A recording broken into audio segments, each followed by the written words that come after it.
Les confieso que hoy, mi enseñanza de hoy me costó un mundo.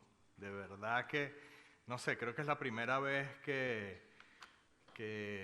en todo este tiempo, cuando estaba preparándola, no me sentía preparado para enseñar lo que quería enseñar hoy. Tengo en mi mente un torbellino de cosas que, que he estado estudiando con respecto al día de Pentecostés. Y el reto o en mi mente, mi situación es que todos ustedes conocen el día de Pentecostés, ¿verdad? ¿Saben dónde está registrado eso en la palabra de Dios? En Hechos capítulo 2. Y, ¿saben? Es muy fácil enseñar esa parte. Todos ustedes la conocen. Pero ¿qué no conocen de Pentecostés? Y eso es lo que yo siempre me esfuerzo. Me trato de esforzar siempre en mí mismo, en qué no conozco yo de ese día. Y tratando de hacer algo así, yo le oraba a Dios y le pedía inspiración y no sentía la inspiración. Y yo sin inspiración no puedo trabajar porque si yo no siento, wow, que Dios me está diciendo, me está guiando, no puedo. Entonces, todos los días me ponía a leer y buscar y ver cosas de Pentecostés y no sentía qué más puedo yo enseñar o qué puedo yo añadir de Pentecostés. Y me encanta cómo Dios trabaja, porque con Dios uno tiene que tener paciencia y uno tiene que saber que uno no es nada sin Él.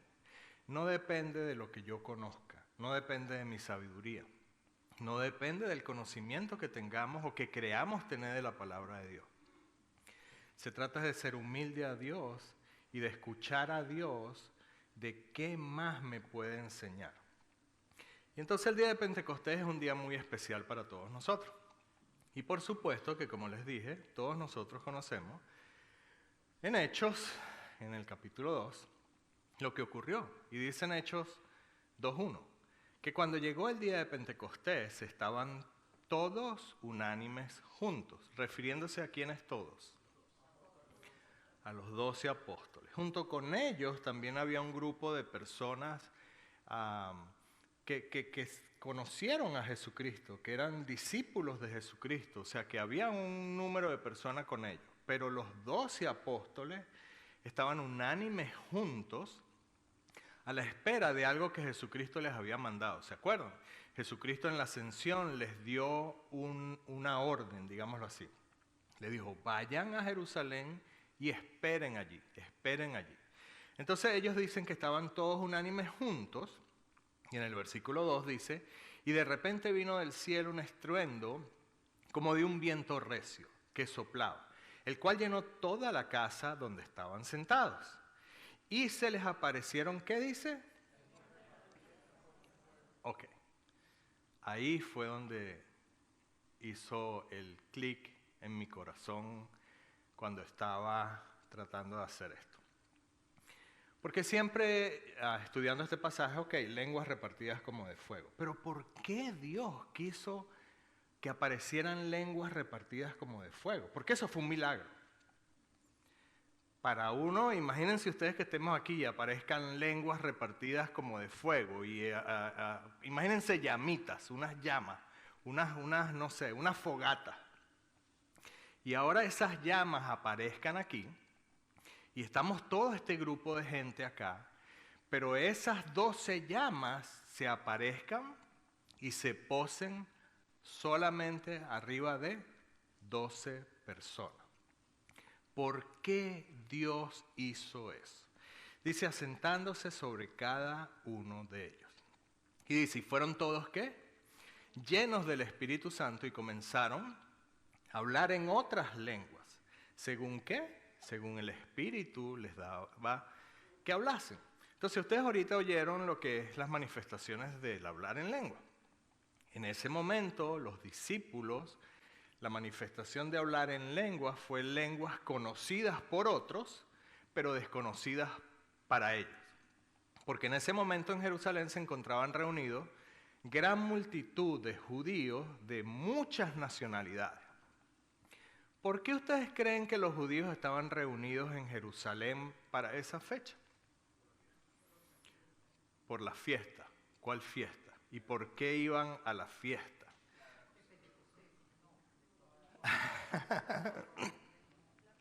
Miren, ¿saben algo interesante con respecto a Dios? O sea, es tan perfecta la sabiduría de Dios y tan poco que nosotros conocemos, que Pentecostés es una celebración de un día. Es 50, Pentecostés significa 50, pero entre comillas la fiesta de Pentecostés no existía, pero cuando ya existió es una celebración de un día.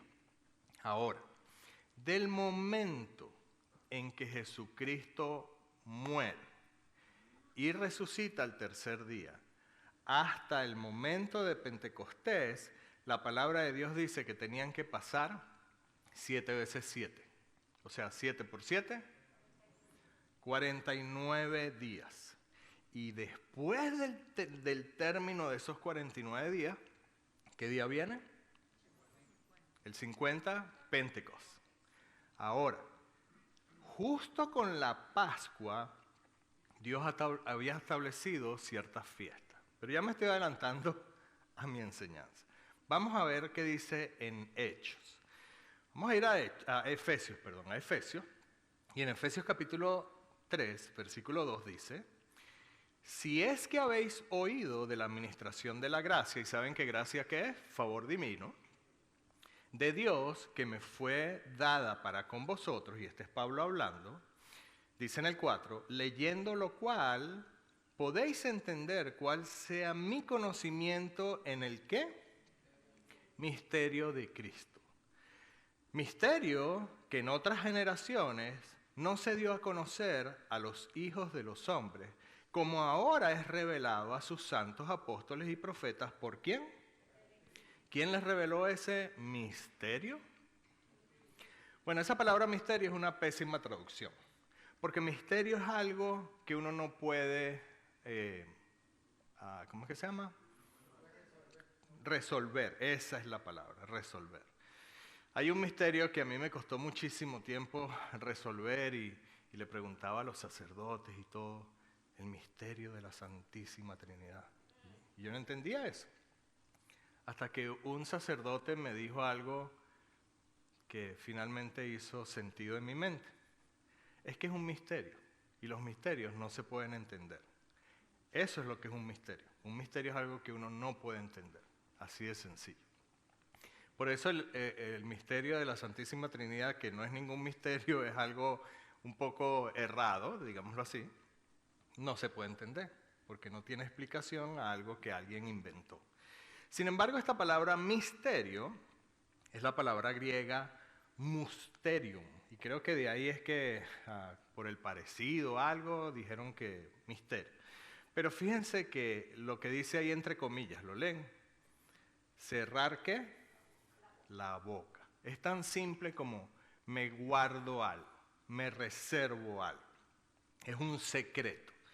Porque cuando yo tengo un secreto, mientras no abra la boca, ¿qué es? Es secreto. Pero en el momento en que abra la boca, ¿qué va a hacer? Ya no es secreto. Como dice el dicho, si ustedes quieren que un secreto se sepa, cuéntenselo a su mejor amigo. Y de ahí ya todo el mundo lo va a saber. Entonces, es una mala traducción, debería haber sido traducida como secreto. O simplemente cerrar la boca. O sea, Dios, en su plan divino, muchas cosas en determinado momento, simplemente ¿qué hizo? No lo dijo, se los reservó Él. Mucho lo dijo. O sea, su plan divino, Dios lo reveló mucho. Pero ciertos detalles del plan, simplemente se los cayó, se los reservó. Entonces dice en el 6 que los gentiles son ¿qué? Coherederos y miembros del mismo cuerpo y copartícipes de la promesa de Cristo Jesús por medio del Evangelio. Y muchas personas dicen, oh, wow, es que ese era el secreto, que los gentiles iban a ser miembros del mismo cuerpo, porque la promesa le había sido dada ¿a quiénes? A los judíos. Pero saben que eso no era un secreto, porque ya desde el Antiguo Testamento los gentiles, de hecho había un grupo de gentiles que eran llamados los proselitas, que eran gentiles que se convertían al judaísmo, tenían ciertas restricciones en cuanto a que no eran, como decir, 100% considerados judíos, pero se les permitía hacer las cosas de los judíos. Entonces eso no era tanto un misterio. De hecho, Abraham no era israelita, porque de Abraham fue que nació, ¿quién? Isaac, y después de él fue que vino el pueblo de Israel. Entonces Abraham, a quien se le hizo la promesa, no era judío. ¿Se dan cuenta de eso? Pero ¿de qué sí habla esto que es parte del misterio? Parte de ese misterio o de ese secreto era que la promesa iba a ser para todos. Pero más allá de eso, era el poder que se le iba a otorgar. Era la autoridad. Era el representar a Jesucristo en la tierra. Eso sí no lo sabía el adversario. Esa parte no lo sabía. Fíjense lo que dice en Hechos. En Hechos capítulo 3, versículo 9 dice, y de aclarar a todos cuál sea la dispensación del secreto, no es misterio, es secreto, escondido desde los siglos en Dios, que creó todas las cosas. Entonces, lo que Dios se reservó, simplemente lo sabía ¿quién? Dios. Más nadie. No lo sabían los ángeles, no lo sabía ni siquiera el mismo Jesucristo, no lo sabía el adversario. Solamente lo conocía ¿quién? Dios. Y dice después en el 10, para que la multiforme sabiduría de Dios sea ahora dada a conocer por medio de la iglesia, ¿a quiénes? ¿En los lugares qué? Yo no sé si ustedes se dan cuenta de esto, pero para mí, cada vez que yo leo los versículos y pienso, medito, y yo digo,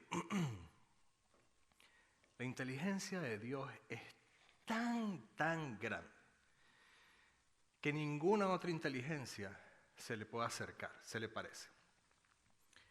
Pero fíjense lo grande de este segundo versículo. No sé si ustedes entienden esto.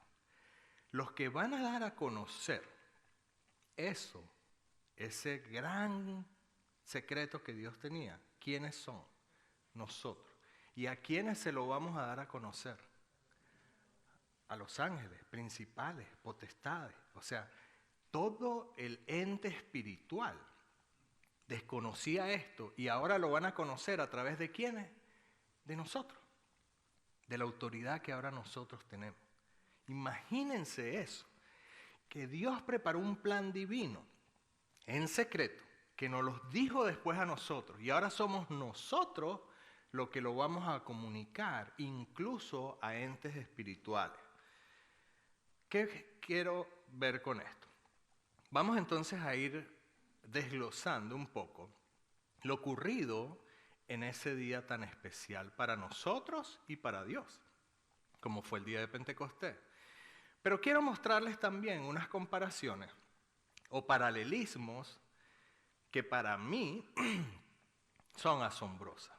Me gustaría entonces empezar por el significado de algo muy sencillo, espíritu. ¿Qué es espíritu? En Génesis 1 es la primera usanza de la palabra espíritu. Y dice, en el principio creó Dios, ¿qué? ¿Y qué dice?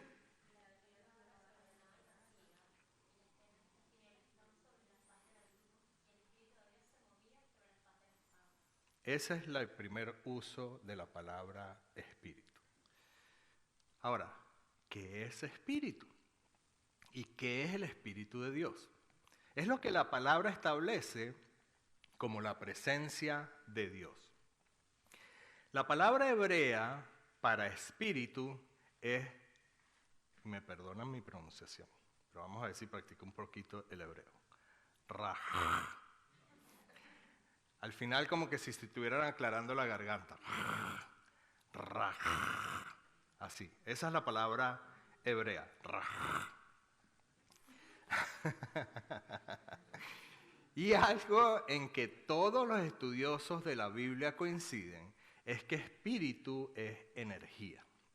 Aparte de muchas otras cosas, es energía. Ahora, esa es la palabra griega. ¿Cómo es, Rasmari? ¿Me puedes pronunciar la palabra? Ajá. Ustedes no oyen cuando hablan los hebreos que usan mucho esa... Ok. Entonces fíjense lo interesante de esta palabra. Porque dice que es viento, por semejanza que es aliento. Entonces, una de las cosas que para mí haciendo esto fue un wow, es que Dios es tan, pero tan sabio, que Él se puso esa palabra, ¿correcto? Él fue el que hizo la palabra de Dios. Ahora, todos nosotros sabemos que hay una energía invisible que mueve las nubes y las ramas de los árboles, ¿correcto? ¿Qué es qué? ¿Qué mueve las nubes y las ramas de los árboles? El viento. Ese viento que mueve las nubes y las ramas de los árboles, en hebreo, ¿saben cómo se dice? No oigo. Ajá, tienen que aprender un poquito de hebreo. Rajá. Eso es la palabra para describir ese viento en hebreo. ¿Con qué se está comparando Dios entonces?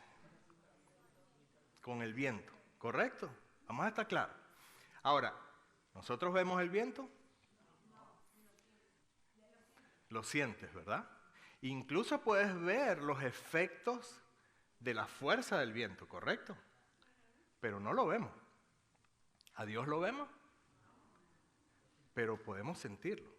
E incluso podemos sentir los efectos del poder de Dios, ¿correcto? ¿Se dan cuenta la asociación que Dios hace entre algo para que nosotros entendamos algo que no vemos con algo que tampoco vemos, pero que sí podemos estar relacionados? Ahora, yo quiero hacer una prueba con todos ustedes. Yo voy a contar 1, 2 y 3. Cuando cuente 1, 2 y 3, todos juntos. Y vamos a ver cómo se oye y cómo se siente. Todos juntos, vamos a... 1, 2 y 3, ya va. Pero todos juntos, ¿ok? Vamos a tratar de coincidir para ver cómo se oye. Tenemos que aspirar todos juntos, ¿ok? A la cuenta de 3, cuando ya diga 3, todos... ¿Ok? Ok. 1, 2, 3. ¿Qué sintieron? Algo sale, ¿qué más? Energía, ¿qué más? ¿Qué? Un ruido, correcto, un ruido. ¿Algo vimos? No. Sin embargo, y si ustedes se ponen a pensar un poquito, eso también da vitalidad. Imagínense, yo por lo menos, vengo, estoy tratando de enseñarles esto, ahora estoy medio cansado y ahora me da vitalidad, ¿verdad? Ese aliento entonces también da ¿qué? Vitalidad. ¿Qué me da el Espíritu Santo? Vitalidad. Entonces, no podemos ver, pero podemos sentir e incluso ver los efectos de la fuerza con respecto... disculpen que se pasó sola. ¿Dónde estábamos? Ok. Y entonces, haciendo eso, podemos sentir la vitalidad incluso que tiene nuestro cuerpo al respirar. Porque parte de la vida que nosotros tenemos es, ¿qué? La vida de alma es respirar, ¿se acuerdan? Si no respiramos, ¿qué pasa? Morimos.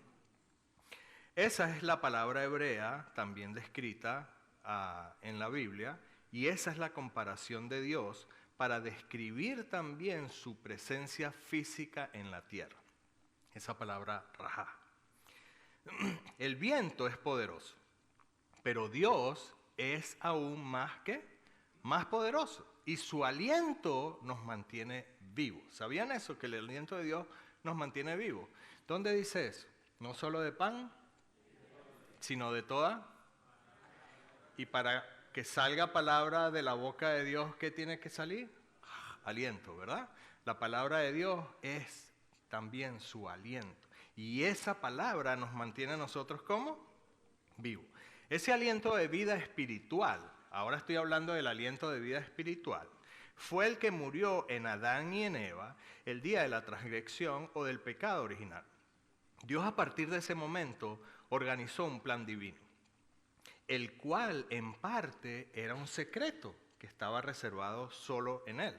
Lo que es lo mismo, Dios se calló ciertos detalles, por eso era un secreto. Y con ello quiso que el corazón del hombre lo aceptara a Él por amor, y con eso que el ser humano volviera a ser un hombre completo, un ser tripartito, ¿de qué? De cuerpo, alma y Espíritu Santo. ¿Recuerdan lo que Jesús les dijo, a sus discípulos en Juan 20? ¿Se acuerdan de ese pasaje en Juan 20? ¿Se acuerdan qué dice?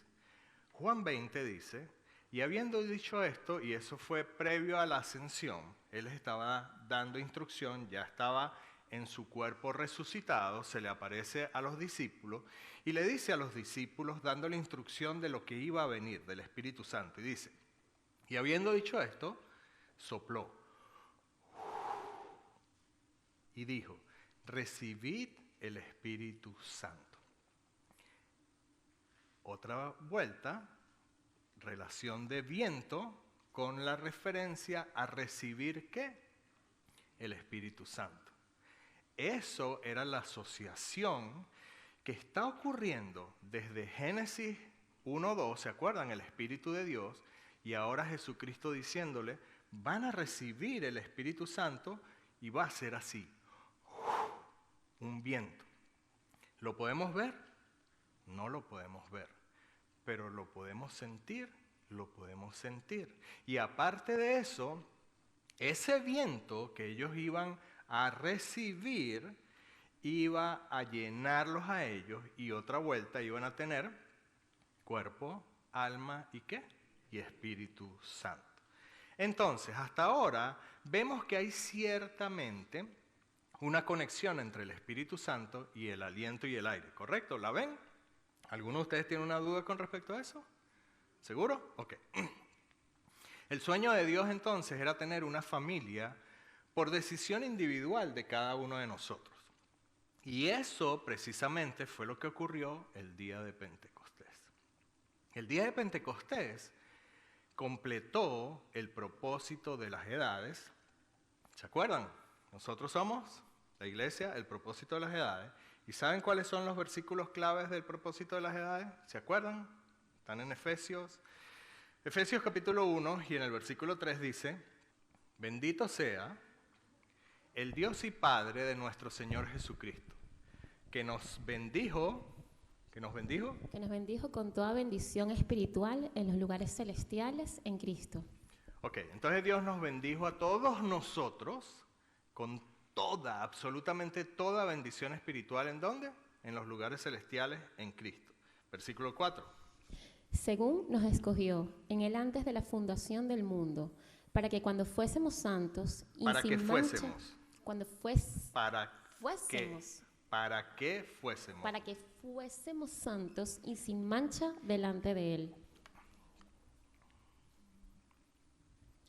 En amor, habiéndonos predestinado para ser adoptados hijos suyos por medio de Jesucristo, según el puro afecto de su voluntad, para alabanza de la gloria de su gracia, con la cual nos hizo aceptos en el amado. Entonces, Él nos escogió a nosotros antes de ¿qué? De la fundación del mundo.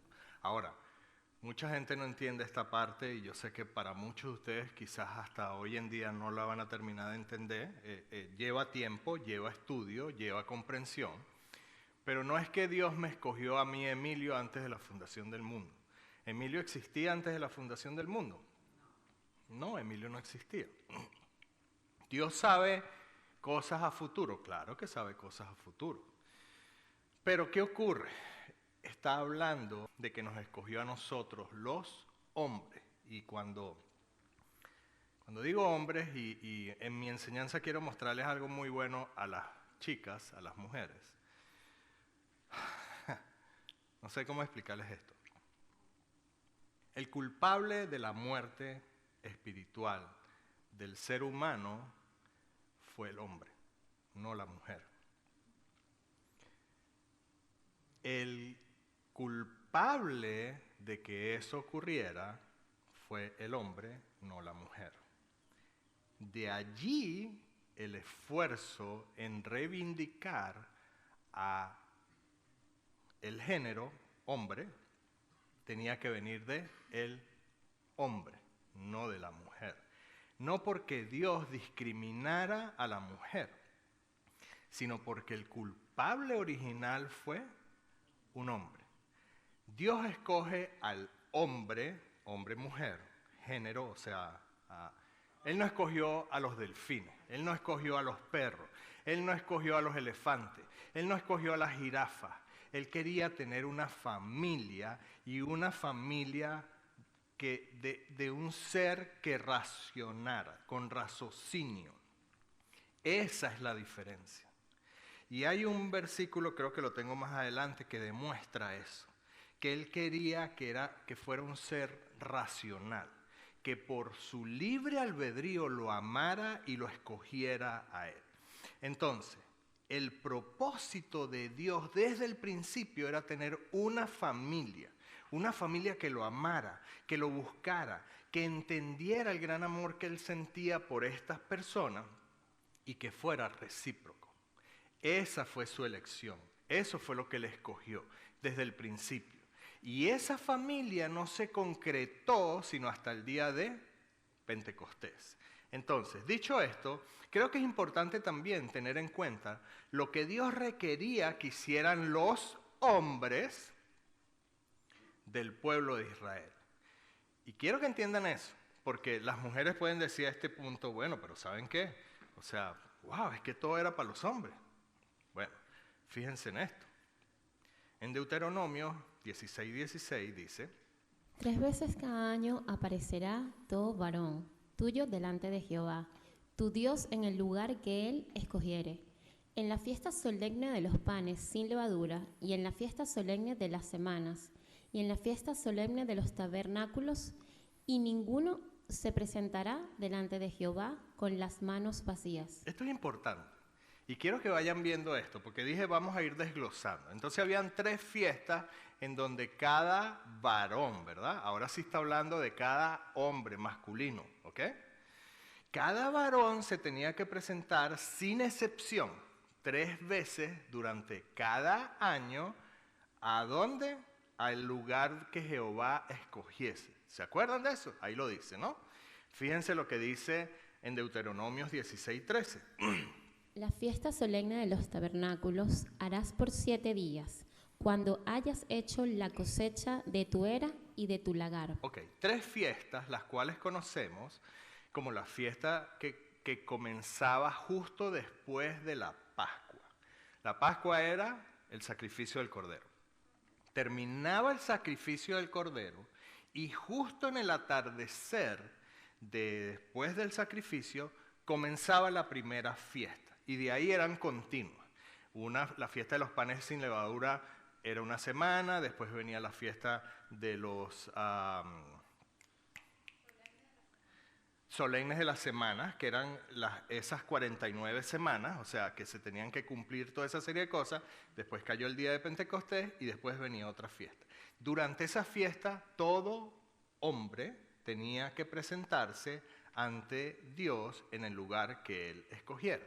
Ahora, un dato con respecto a esas fiestas es que todas esas fiestas estaban relacionadas con la cosecha del campo. Todas. ¿Ustedes han visto un campo de siembra después del invierno? Justo cuando comienzan a crecer las primeras ramas o brotes de la cosecha. ¿Alguna vez han visto eso? Bueno, no sé si ustedes alguna vez han estado en el norte. Pero después de la nieve, del frío y todo eso, todos los campos son estériles, desiertos. O sea, pasan de muerte literal, o sea, no hay nada, a vida. Incluso las casas Lo recuerdo porque tenía un amigo que vivía un poco al norte, que tenía una buena o bonita casa con grama y todo eso. Él decía, wow, es que es un martirio, porque justo después del invierno la grama está seca, marrón, horrible, como muerta. Y después comienza todo a brotar. Bueno, la comparación de Dios con respecto a la fecha de Pentecostés era que de la muerte a la vida a través de la cosecha, ellos podían visualizar eso. Y las primeras fiestas eran las primicias de eso. ¿Ustedes han tenido alguna vez alguna mata frutal? ¿Todas las frutas maduran al mismo tiempo? Ok, entonces hay como los primeros frutas, esas maduran a tiempo. Esas primeras frutas serían la primicia de la cosecha, pero después viene la cosecha como tal, ¿verdad? Esa segunda cosecha es donde hay mucha abundancia. De esa segunda cosecha también hay una primicia. Y después está la cosecha tardía, las que se tardaron justo al final, y esa sería la tercera cosecha. De eso es lo que se tratan esas tres fiestas, de la cosecha en diferentes etapas. ¿Están entendiendo eso? Espero que lo entiendan y espero que pueda hacer un buen trabajo con tanta información. Que no se me, y si les aburre o se están, me avisan. Nos paramos y volvemos a respirar. Éxodo 23:16, ¿qué dice? También la fiesta de la siega, los primeros frutos de tus labores que hubieras sembrado en el campo, y la fiesta de la cosecha a la salida del año, cuando hayas recogido los frutos de tus labores del campo. ¿Se dan cuenta cómo está relacionado? Esas eran las fiestas. Y siempre relacionadas ¿con qué? Con la cosecha, la cosecha. ¿Y se acuerdan cuando leímos que el hombre se tenía que presentar 3 veces ante el lugar donde Dios le había escogido y no se podía presentar con las manos? Grábense eso, es muy importante eso. Santiago 1:18, ¿qué dice?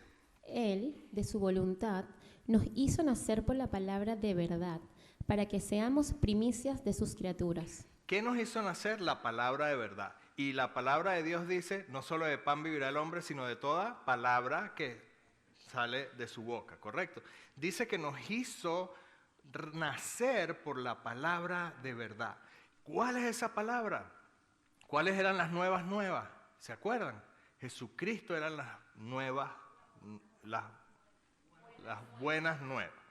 Para que seamos primicias. Wow, aquí está diciendo que nosotros ¿qué somos? Pero espérense un momentico. No que Jesucristo era la primicia. ¿Cómo Jesucristo es la primicia y nosotros somos primicia? Porque ciertamente la palabra de Dios dice que Jesucristo es primicia en 1 Corintios. En 1 Corintios 15:20, ¿qué dice? Mas ahora Cristo ha resucitado de los muertos. Primicias de los que durmieron es hecho. Entonces, ¿Jesucristo qué dice que es? Primicia. Y dice en el 21. Porque cuanto la muerte entró por un hombre, también por un hombre la resurrección de los muertos. Porque así como en Adán todos mueren, también en Cristo todos serán vivificados. Ahora, este versículo nos arroja tremenda información. Uno, Jesucristo es primicia. Pero antes habíamos leído que nosotros somos primicia. ¿Cómo algo puede tener 2 primicias? ¿Se acuerdan lo que acabamos de ver de la fiesta? Hay una primera primicia y hay una segunda primicia. Incluso hay una tercera primicia. Pero hay un orden en eso. Ahora, nos está diciendo también que no fue por culpa de Eva que todos los hombres murieron, ¿correcto? Sino que fue por culpa de ¿quién? ¿Y Adán qué era? O sea, hombre, nosotros éramos los culpables. ¿Se dan cuenta por qué Dios nos dice, miren, ustedes son los que tienen que ponerse las pilas? Ustedes fueron los responsables. Ustedes fueron los que decidieron no amar a Dios. ¿Se dan cuenta por qué el hombre tiene que ser la cabeza espiritual? Porque fue él el que perdió la cabeza espiritual. Fue el hombre el que decidió. ¿Se acuerdan por qué Eva no es la culpable? Porque Eva fue engañada. Si Adán hubiera sido engañado, otra historia sería. Pero a Eva la engañaron. A Adán no lo engañaron. Adán por su libre albedrío escogió amar más a Eva quizás que a Dios. No lo sé. Pero ¿qué hubiera pasado si Adán se hubiera puesto los pantalones y hubiera dicho, Dios primero? ¿Quién sabe? A lo mejor Eva hubiera podido salir de ese paquete. Pero no fue así. ¿La culpa de quién fue? De Adán. Entonces tenía que venir otro hombre, que fue ¿quién? Jesucristo, a redimir lo que había causado el hombre. Entonces, versículo 23. Pero cada uno en su debido orden. Ahora hay un orden, fíjense ustedes el orden. Ajá. Cristo las primicias, luego los que son de Cristo en su venida. Ahora estamos hablando el orden. Hay unas primeras primicias que fue Cristo. Después de Cristo, los que son de... ¿Quiénes son de Cristo? Nosotros somos primicias. Y ahora hay una tercera parte. ¿Se dan cuenta las tres fiestas? Fíjense la tercera parte. ¿Cuál es la tercera parte? Luego el fin, cuando entregue el reino al Dios y Padre, cuando haya suprimido todo dominio, toda autoridad y potencia. Entonces hay tres partes. ¿Se dan cuenta? Jesucristo primero, después nosotros, y tercero, ¿qué? Al final. Algo más va a pasar al final. ¿Qué va a pasar al final? Porque se acuerdan que todos van a ser resucitados y todos van a tener un juicio justo, incluso los que no creyeron en Jesucristo, ¿verdad? Miren, ¿se acuerdan de la parábola de un hombre que sembró buena semilla en el campo? Que es la comparación en el reino de los cielos. Fíjense la parábola que Jesucristo dio en Mateo capítulo 13, versículo 24. Les refirió otra parábola diciendo, el reino de los cielos es semejante a un hombre que sembró buena semilla en su campo. Pero mientras dormían los hombres, vino su enemigo y sembró cizaña entre el trigo y se fue. Y cuando salió la hierba y dio fruto, entonces apareció también la cizaña. Y fíjense ustedes, wow, o sea, cómo Dios, wow, estas son cosas que para mí, muchas veces en mi mente, está hablando del reino de los cielos. Y está hablando de un campo de siembra. ¿Y un campo de siembra de qué? De trigo. La primera fiesta era la de los ¿qué? ¿Con qué se hacen los panes? Con trigo. Ahora está hablando del campo de siembra de trigo. ¿Y a qué está haciendo conexión? A la fiesta. ¿Se acuerdan? Y ahora dice que sembró trigo, pero que vino el enemigo. ¿Y qué hizo el enemigo? Sembró cizaña. Entonces ahora tenemos trigo con cizaña. ¿Y ahora qué dice? Vinieron entonces los siervos del padre de familia y le dijeron, Señor, ¿no sembraste buena semilla en tu campo? ¿De dónde, pues, tienes cizaña? Él les dijo, un enemigo ha hecho esto. Y los siervos le dijeron, ¿quieres, pues, que vayamos y la arranquemos? Él les dijo, no sea que al arrancar la cizaña, arranquéis también con ella el trigo.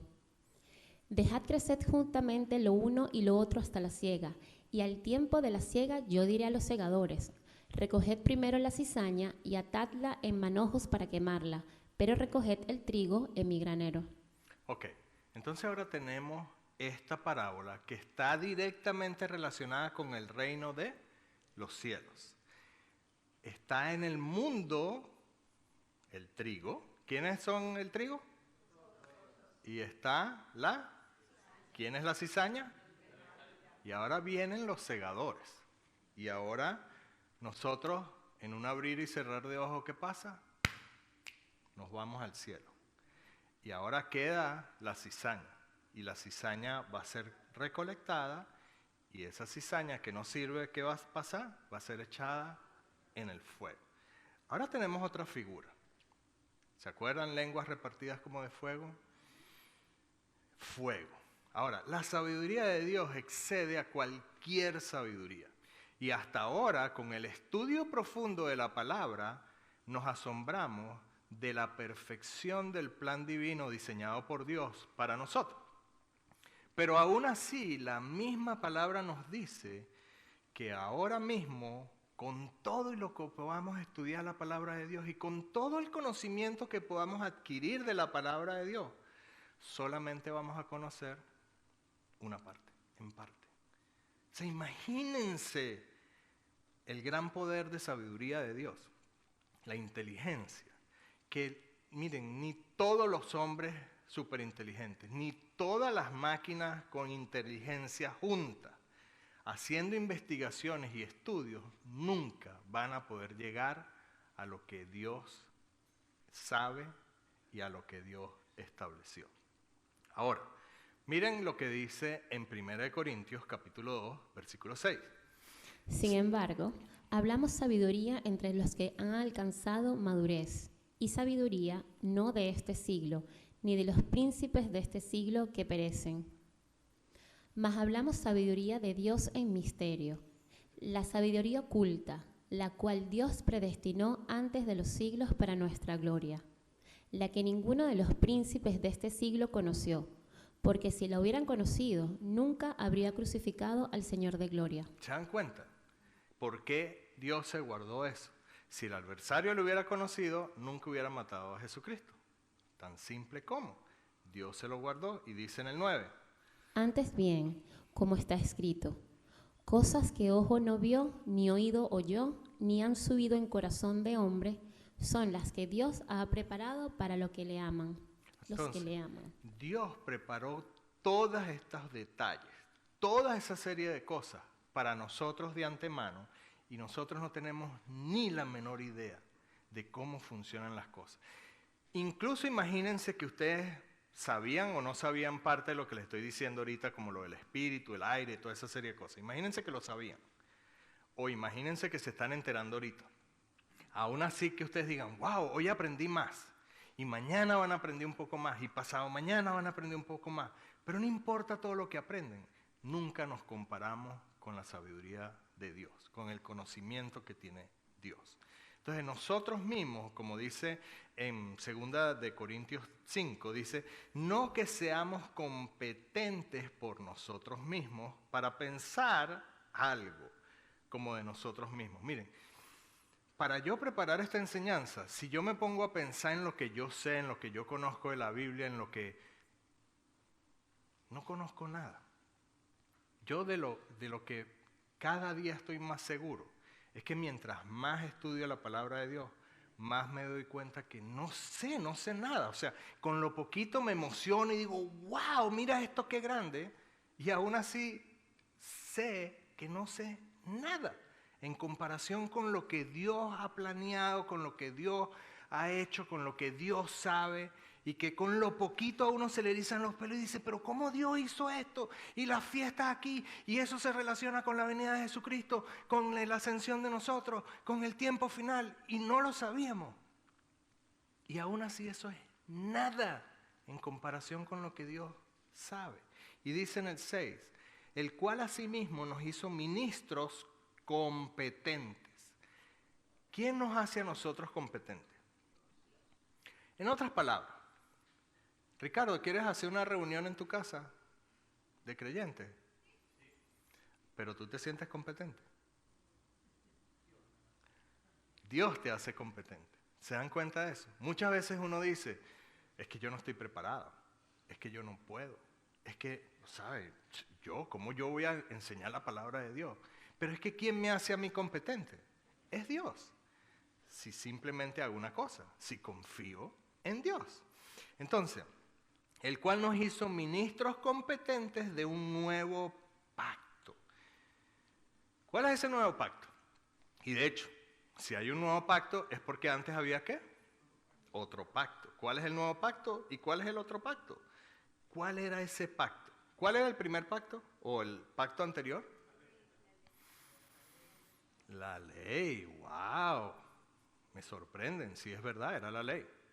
Pero antes de ver cuál era ese otro pacto, veamos cómo Dios se presentó muchas veces en forma de algo. Porque ¿se acuerdan lo que habíamos visto? Ya vimos un poquito lo que era el espíritu, viento, esto y lo otro. Pero lenguas repartidas como de... Éxodo 3:1, ¿qué dice? Apacentado Moisés las ovejas de Yetro, de su suegro, sacerdote de Madián, llevó las ovejas a través del desierto y llegó hasta Horeb, monte de Dios. Y es interesante, porque yo no sé si ustedes se acuerdan que Moisés era casado, ¿verdad? Y entonces él era su suegro. Y el suegro de Moisés dice aquí que era un ¿qué? Un sacerdote. ¿Pero un sacerdote de quién? De Madián. ¿Y quién era Madián? ¡Ja! Ok, ya sabemos alguito por ahí, ¿no? Versículo 2, ¿qué dice? Y se le apareció el ángel de Jehová en una llama de fuego en medio de una zarza. Y él miró y vio que la zarza ardía en fuego y la zarza no se consumía. Y me encanta, en una oportunidad les cuento una anécdota estúpida. En una oportunidad estaba escuchando una enseñanza de unas personas. Y saben, cuando el hombre interviene y quiere tratar de explicar las cosas de Dios y todo lo demás, estas personas explicaban que en esa área donde estaba Moisés, que es hoy en día, por decir, un territorio como de Arabia Saudita, no sé de dónde ellos decían que era, pero es una zona que hoy en día se conoce como una zona petrolífica. Y que en esa zona hay tanto petróleo que habían como charcos de petróleo en el monte, en las cosas. Y que bueno, que lo que Moisés vio fue un charco de estos de petróleo que se prendió en fuego. Y siempre el hombre trata de dar explicaciones estúpidas a lo que Dios hace. Y cuando el hombre interviene, es como cuando yo mismo me digo a mí mismo, muchas veces, y le digo a muchas personas a mi alrededor, no pienses, porque cuando piensas, ella me dice que me calle. Pero es verdad lo que dijo Rasmari lo dijo, no pienses, digo yo, porque cuando pienso, la pones, lo echas a perder. Con las cosas de Dios es así. Las cosas de Dios uno las acepta como son, de Dios. Porque si uno se pone hasta la edad buscando vueltas, ya está, la echa a perder. Entonces el punto es que se apareció este fuego en una zarza ardiente, se aparece y está ahí ardiendo, y dice que la zarza o el monte, lo que sea, no se consumía. ¿Qué dice en el 3? Entonces Moisés dijo, iré yo ahora y veré esta grande visión, porque causa la zarza no se quema. Viendo Jehová que él iba a ver, lo llamó Dios de en medio de la zarza, y dijo, Moisés, Moisés, y él respondió, heme aquí. Y dijo, no te acerques, quita tu calzado de tus pies, porque el lugar en que tú estás, tierra santa es. Y dijo, yo soy el Dios de tu padre, Dios de Abraham, Dios de Isaac, y Dios de Jacob. Entonces Moisés cubrió su rostro, porque tuvo miedo de mirar a Dios. Ok, entonces ¿cómo se le apareció a Dios? En una zarza ardiente. ¿Y una zarza ardiente qué es? Fuego, ¿correcto? ¿Sí? Ok. Hay otro pasaje donde Dios le dice a Moisés que prepare al pueblo de Israel para hablarles y que Él les iba a aparecer. Entonces hay un periodo de preparación para esta aparición de Dios de 3 días. Y ese es el pasaje que quiero leer con ustedes. Fíjense lo que dice este pasaje en Éxodo 19, versículo 16. Aconteció que al tercer día, cuando vino la mañana, vinieron truenos y relámpagos, y espesa nube sobre el monte, y sonido de bocina muy fuerte, y se estremeció todo el pueblo que estaba en el campamento. Y Moisés sacó del campamento al pueblo para recibir a Dios, y se detuvieron al pie del monte.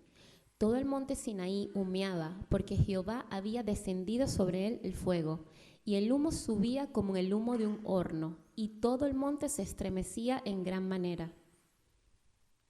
El sonido de la bocina iba aumentando en extremo. Moisés hablaba y Dios le respondía con voz tronante. ¿Se imaginan eso? Ellos están en el monte Sinaí, está todo el pueblo abajo en la falda del monte. Y está esa columna de fuego en el monte y bocinas y relámpagos y todo eso. Y Moisés hablaba y dice que Dios le respondía. Todo el pueblo de Israel estaba ahí así. Bueno, tanto fue el miedo que el pueblo de Israel le dijo a Moisés después de eso, ¿sabes qué? Nosotros no queremos hablar con Dios. Anda tú, habla tú con Él. Tú le hablas a Dios y lo que Dios te diga, tú no los cuentas. Pero nosotros no queremos hablar con Dios. Imagínense ese momento. ¿Y cómo era la relación? En fuego, ¿verdad? Dios se había aparecido en fuego. ¿Qué dice en el versículo 20? Y descendió Jehová sobre el monte Sinaí, sobre la cumbre del monte, y llamó Jehová a Moisés a la cumbre del monte, y Moisés subió. Entonces, Dios en muchas oportunidades se presentó entonces en forma de ¿qué? ¿Ustedes no creen que Dios hizo eso por algo, por alguna razón? ¿No creen que ahora el pueblo de Israel estaba familiarizado con que la presencia de Dios estaba asociada con qué? Con fuego. Pero aún así, hay otro recuerdo, otro pasaje más, hay mucho. Pero recuerdan cuando el tabernáculo, ¿se acuerdan del tabernáculo? Y by the way, déjenme decirles algo. Pascua en Egipto.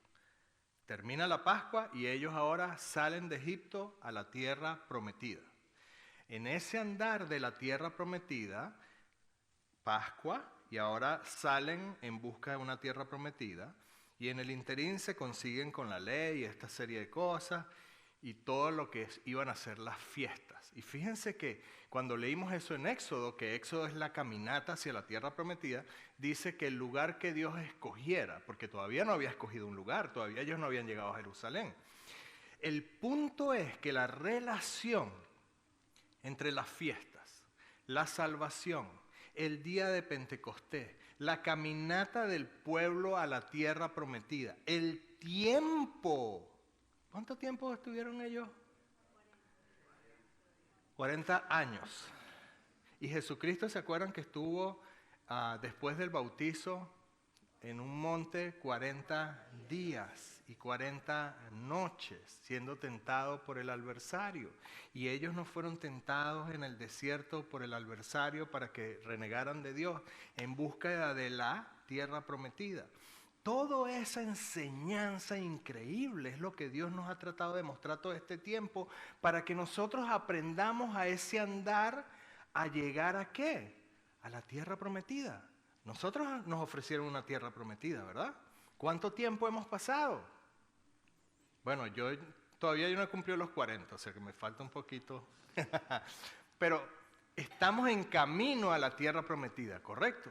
Y tenemos el ejemplo de lo que vivió el pueblo de Israel. Tenemos el ejemplo. No, sí, ustedes aquí muchas veces yo les he ido diciendo, oh, wow, pero es que esa gente era bruta. Abrió el mar muerto, el mar rojo lo abrió Dios.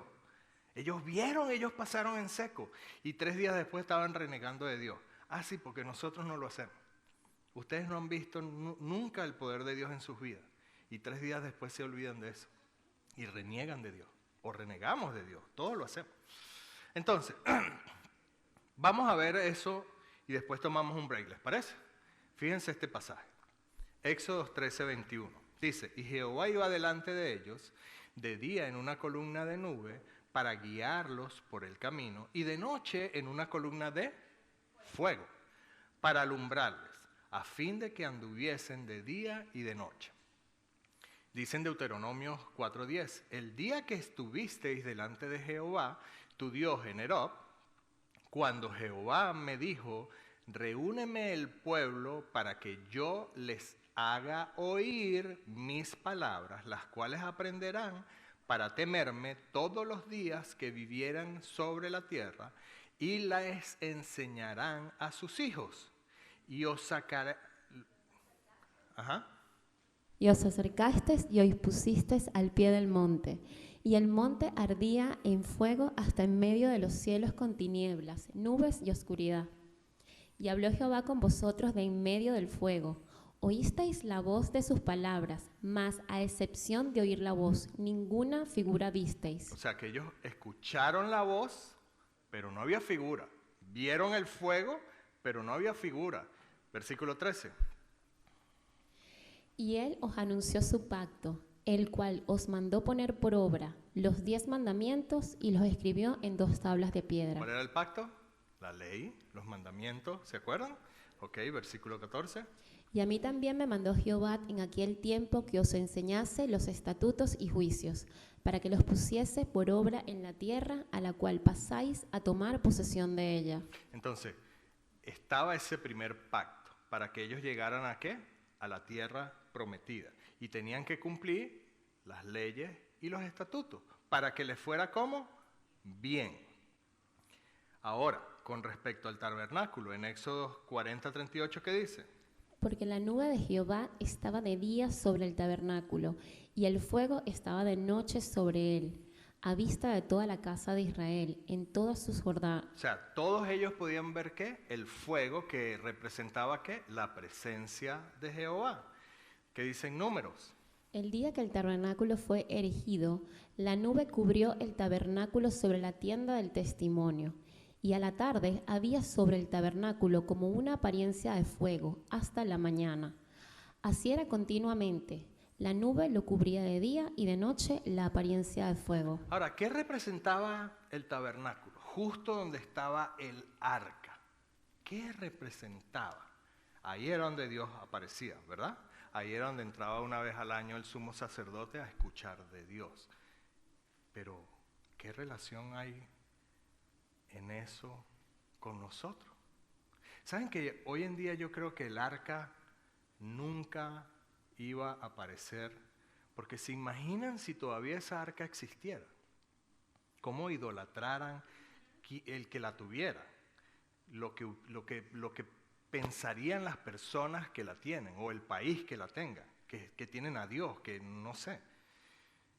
¿Y qué representaba esa arca? Vamos a comenzar a ver un detallito más y agarramos el break. ¿O quieren break ahorita? Sí, break ahorita. ¿Perdón? Representaba conexión con Dios, pero hay algo más profundo, más grande. Pero vamos un poquitico más y ya tomamos un break. Segunda de Corintios capítulo 5, versículo 16, ¿qué dice? De manera que nosotros de aquí en adelante a nadie conocemos según la carne, y aun si a Cristo conocimos según la carne, ya no lo conocemos así. O sea, que nosotros, después de ese día de Pentecostés o de recibir el Espíritu Santo, a nadie debemos de conocer ¿cómo? Según la carne, sino según el Espíritu. Dice entonces... De modo que si alguno está en Cristo, nueva criatura es. Las cosas viejas pasaron, he aquí son hechas nuevas. Las cosas viejas pasaron. ¿Qué cosas viejas?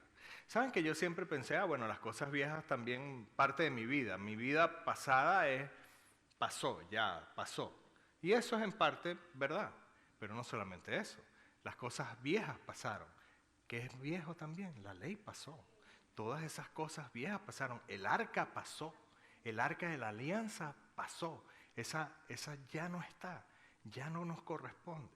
Primera de Corintios capítulo 3 versículo 16 dice, ¿no sabéis que sois qué? ¿Qué era el arca? ¿Qué representaba eso? El templo de Dios. ¿Y ahora qué soy yo? ¿Qué son ustedes? ¡Wow! En el tabernáculo Dios descendió en una columna de fuego. El día de Pentecostés se les aparecieron lenguas repartidas como de fuego. Y ahora, ¿quién es el templo? Y las cosas viejas pasaron. Ya no hay más templo de Dios físico. Ahora, ¿quién es el templo de Dios? Nosotros somos el templo de Dios. Dios está en mí como que si estuviera en el arca. Yo soy el arca de la alianza. Gustavo es el arca de la alianza.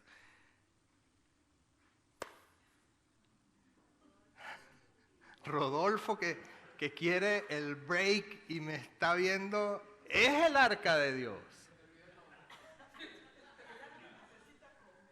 Yo sé. El punto es que nosotros somos ese tabernáculo, ese lugar santo. Es Dios en Cristo en nosotros. ¿Se dan cuenta de lo grande del día de Pentecostés? Si para un pueblo era súper importante el arca de la alianza, imagínense que apareciera el arca de la alianza ahorita, que está escondida, no sé, ¿dónde dicen que está? By the way, ¿saben que hay un sitio que dicen que, creo que es en Turquía, no me acuerdo? Hay un sitio que dicen que probablemente el arca está ahí, que la llevaron y la escondieron. Imagínense que aparezca el arca. Todo el mundo, ¡oh, el arca! Pero ¿y qué de nosotros? ustedes son el arca. Somos nosotros el templo de Dios. Las cosas viejas pasaron. Y dice, si alguno destruyese el templo de Dios, ¿Dios qué? A él. Porque el templo de Dios, el cual sois vosotros, es santo. Santo es. Somos el templo de Dios, el cual se presentó el día de Pentecostés en forma de lenguas repartidas como de fuego. De tarea, se los pongo. ¿Cuántas veces aparece la palabra infierno en toda la Biblia? Y se van a sorprender. El punto es que ese día final, el día en que las cosas malas desaparezcan, increíblemente las cosas malas van a desaparecer por fuego. ¿Y saben por qué por fuego? Porque la palabra de Dios también dice que el fuego purifica. Dice que incluso las obras van a ser probadas al fuego. Y si las obras no fueron hechas de corazón, desaparecen, no tienen valor, no sirven de nada. Ese es el punto del fuego y ese es el mal llamado infierno. Que las personas que simplemente rehusaron creer en Dios e incluso los entes espirituales como el adversario, desaparecerán ese día, pasados ¿por qué? Por fuego. Y no sé, yo siempre voy un poco más allá, porque a mí me gusta la ciencia. Pero saben que la ciencia, y esto exceptúa a Dios, establece que la materia ni se destruye, solo se... Ok, si eso, y Dios es un Dios de ley, y es un Dios de orden, si eso es así, toda esa materia de personas, gentes, incrédulos, espíritus, todo eso, tiene que ser transformada, ¿verdad? Aunque, obvio, ¿Dios puede crear materia? Sí, porque por la palabra de Dios entendemos que todo fue constituido. ¿Dios puede entonces eliminar materia? Pues, me imagino que sí, porque el poder de Dios excede cualquier cosa. Pero si Él quisiera incluso respetar las leyes físicas, todo ese conjunto de materia va a tener que ser transformado. Y una de las cosas que transforma la materia, ¿adivinen qué es? El fuego. El fuego transforma materia de un estado a otro estado.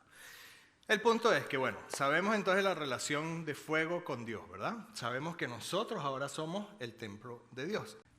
Juan capítulo 16, versículo 7 dice, pero yo os digo la verdad. Os conviene que yo me vaya. Esto es Jesucristo hablándole a los apóstoles, ¿verdad? Porque si no me fuera, el Consolador no vendría a vosotros. Mas si me fuere, ¿os qué? ¿Quién dice que lo iba a enviar? ¿Quién entrega el Espíritu Santo? Jesucristo es el que lo envía. Y Jesucristo tenía que irse para que eso estuviera disponible. Ese segundo Adán, que fue el que redimió a los hombres, tenía que transformarse, estar en otro estado, ¿verdad? Irse, estar con Dios y luego enviar ese Espíritu Santo que llegó el día de Pentecostés. Entonces en Hechos capítulo 2, versículo 32 dice, a este Jesús resucitó Dios, de lo cual todos nosotros somos testigos. Y este es Pedro, el famoso discurso de Pedro, justo después de haber recibido el Espíritu Santo. Y dice, así que exaltado por la diestra de Dios y habiendo recibido del Padre la promesa del Espíritu Santo, ha derramado esto que vosotros, ¿qué?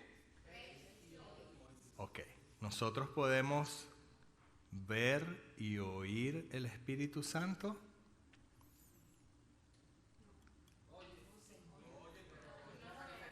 Ok, estamos todos seguros que lo podemos oír, ¿correcto? Pero ver, ¿a qué se refería Pedro entonces? Veis y oís. ¿Perdón? A la lengua de fuego. ¡Wow! Miren, Rodolfo. 1, aparecieron las lenguas repartidas como de fuego, ¿se acuerdan? Y claro, ellos estaban viendo la manifestación. La manifestación se puede ver, ¿correcto? Si yo hablo en lenguas, ustedes pueden ver que yo muevo la boca, que yo muevo los labios. Todo eso lo puedo ver. Pero en ese día específico, ellos también vieron que lenguas repartidas como de fuego. ¿Se dan cuenta de eso? Entonces, este mensaje que Pedro les está dando a ellos justo después de que ellos recibieran el Espíritu Santo, estableció también que esa presencia de ese Espíritu, que sabemos que Dios en el Espíritu los relaciona con aire, ¿verdad? Con exhalación y todo lo demás, y de hecho leímos en Hechos, cuando leímos en los primeros versículos del capítulo 2, que de repente se oyó un estruendo recio, como de un viento recio que llenó toda la casa. Eso se podía ver también, ¿ok? Entonces, la relación entre fuego, Espíritu Santo, aire, estruendo, aliento, van ahí juntas ese día de Pentecostés. Ahora, sabiendo esto, vamos a ver ahora un capítulo en hebreo. Vamos a ver el capítulo completo. Capítulo 9 de Hebreos. Lo vamos a leer todo. Lo vamos a leer todo el capítulo, me va a ayudar a Rasmari. Hebreos capítulo 9, versículo 1. Dice: Ahora bien, aún el primer pacto tenía ordenanzas de culto y un santuario terrenal. ¿Cuál era el primer pacto? ¿Se acuerdan? La ley. Tenía ordenanza de culto, era una ley, tenían que hacer esto y esto y esto y esto, y tenía un santuario terrenal, ¿correcto? Ese santuario en principio fue el tabernáculo y después fue el templo. Versículo 2. Porque el tabernáculo estaba dispuesto así. En la primera parte, llamada el lugar santo, estaba el candelabro, la mesa y los panes de la proposición. Tras el segundo velo estaba la parte del tabernáculo llamada el lugar santísimo, el cual tenía un incensario de oro y el arca del pacto cubierta de oro por todas partes, en la que estaba una urna de oro que contenía el maná, la vara de Aarón que reverdeció y las tablas del pacto. ¿Ven todo lo que estaba adentro? Ahora yo les hago una cuestión. El arca era la parte santísima del templo. Y dentro del arca habían 3 elementos, que era el maná. ¿Saben qué era el maná? El pan que ellos tomaron en el desierto. La vara de Aarón. ¿Y qué más? Las tablas. Ok. Las tablas del pacto eran la ley, ¿correcto? Les hago una pregunta. ¿Qué tenemos nosotros con el Espíritu Santo? Jesucristo dijo que Él era el pan de vida. Entonces tenemos el maná, la vara de Aarón. ¿Qué se acuerdan ustedes de la vara de Aarón? Primero, la vara, ¿qué representaba? Autoridad, una autoridad. ¿Y quién era Aarón? ¿Se acuerdan quién era Aarón? ¿No oigo? El hermano de Moisés, y decía Dios que Moisés iba a ser Dios para Aarón.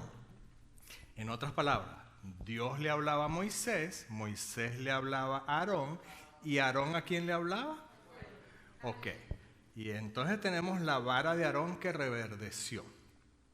Y Aarón lo que tenía que hacer era hablarle al pueblo. Tenemos una autoridad y tenemos un mandato de Dios, porque nosotros somos embajadores en Cristo, ¿se acuerdan? Y tenemos que hablar. Y ahora tenemos un tercer elemento. ¿Cuál es el tercer elemento? La ley, la palabra de Dios. Nosotros tenemos la palabra de Dios. ¿Se dan cuenta de las similitudes dentro de eso? Entonces, ¿estábamos en dónde? En las tablas del pacto. Ok, las tablas del pacto, versículo 5. Y sobre ella los querubines de gloria que cubrían el propiciatorio, de las cuales no se puede ahora hablar en detalle. Ok, con eso no se puede ahorita hablar en detalle. Versículo 6. Y así dispuestas estas cosas, en la primera parte del tabernáculo entran los sacerdotes continuamente para cumplir los oficios del culto. Pero en la segunda parte, solo el sumo sacerdote una vez al año, no sin sangre, la cual ofrece por sí mismo y por los pecados de ignorancia del pueblo. Ahora, miren, es muchísima la información aquí, pero déjenme decirles algo increíble. Dios, en el Antiguo Testamento, le dijo también a Moisés una fórmula única para elaborar un perfume. Ese perfume era usado para ungir al sacerdote, al sumo sacerdote, y para ungir al escogido de Dios. En otras palabras, el rey o el que fuese escogido por Dios era ungido con ese perfume. Ese perfume tenía una fórmula exclusiva y no podía ser reproducido. En otras palabras, si yo en mi casa quería tener ese perfume, yo no podía ir al mercado y comprar los ingredientes y hacerlo, porque dice que eso era bien malo para Dios. Solamente se usaba para eso, sumo sacerdote y para el ungido de Dios. De hecho, saben que Cristo lo que significa es ungido. Ahora bien, sabiendo eso, imagínense que nosotros somos el pueblo de Israel. ¿Y a quién escogemos como sumo sacerdote?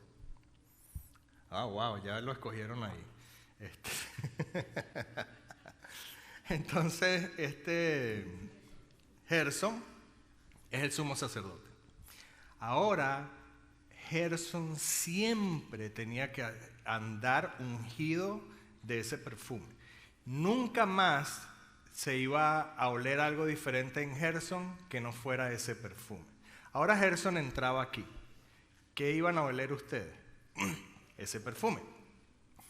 Gerson no está aquí, pero viene en camino. Y cuando empieza a llegar ese aroma, todos nosotros ya sabíamos que ¿quién era? Gerson viene en camino. La relación que el pueblo de Israel tenía con el olor era que ese olor era único y exclusivo para el sumo sacerdote.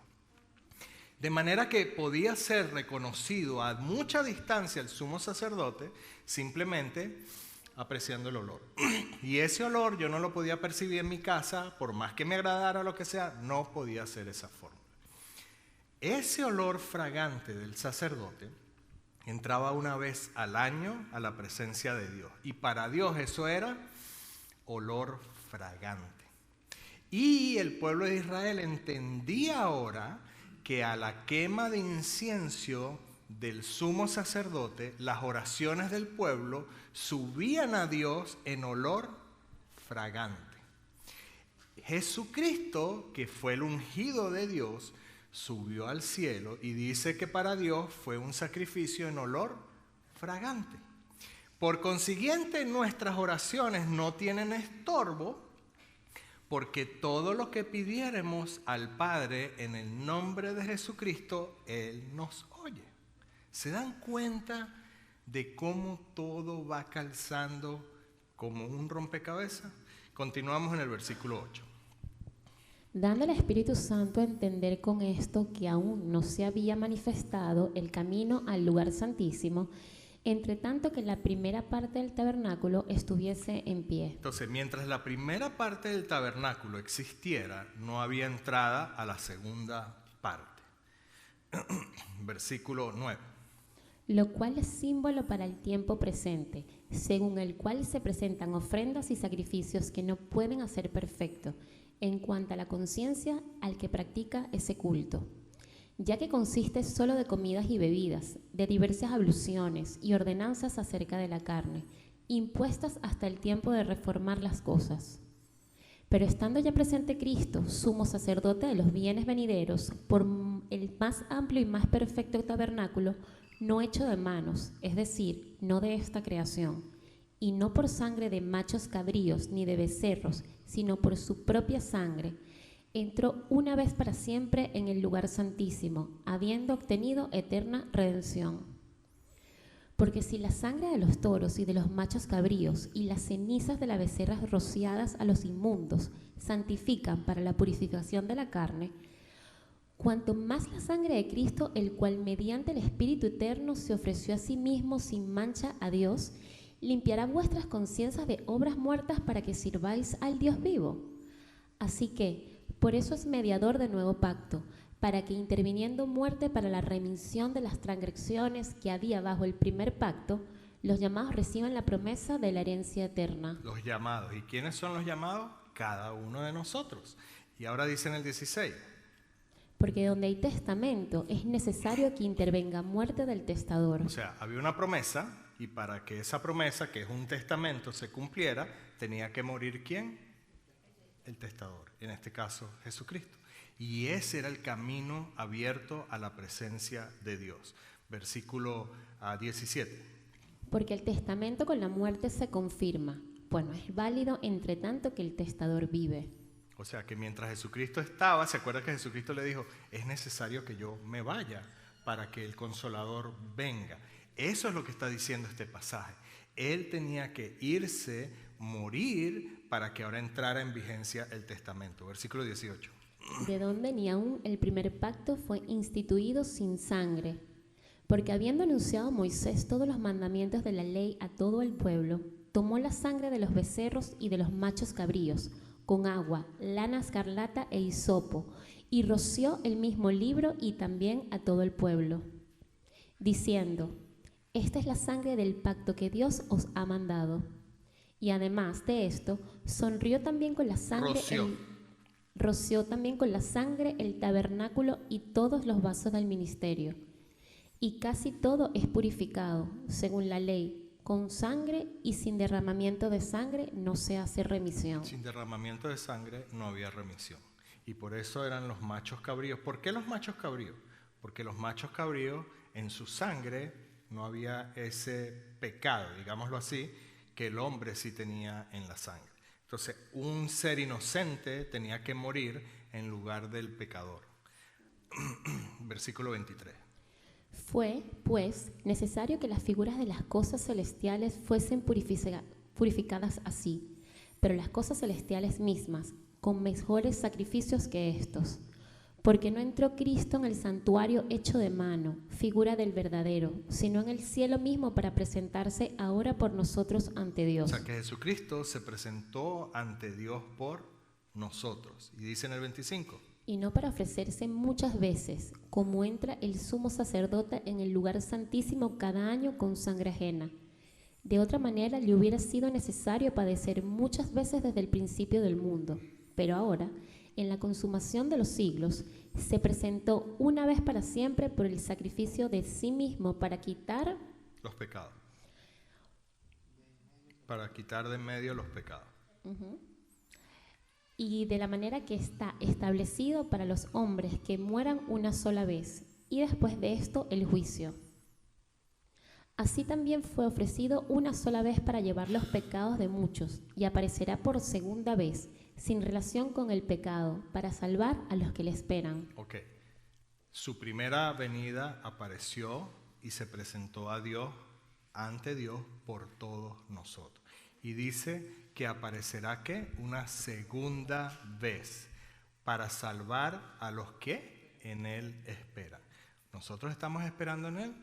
Tenemos la salvación en Él. ¿Qué dice ahora Gálatas? Fíjense en esto.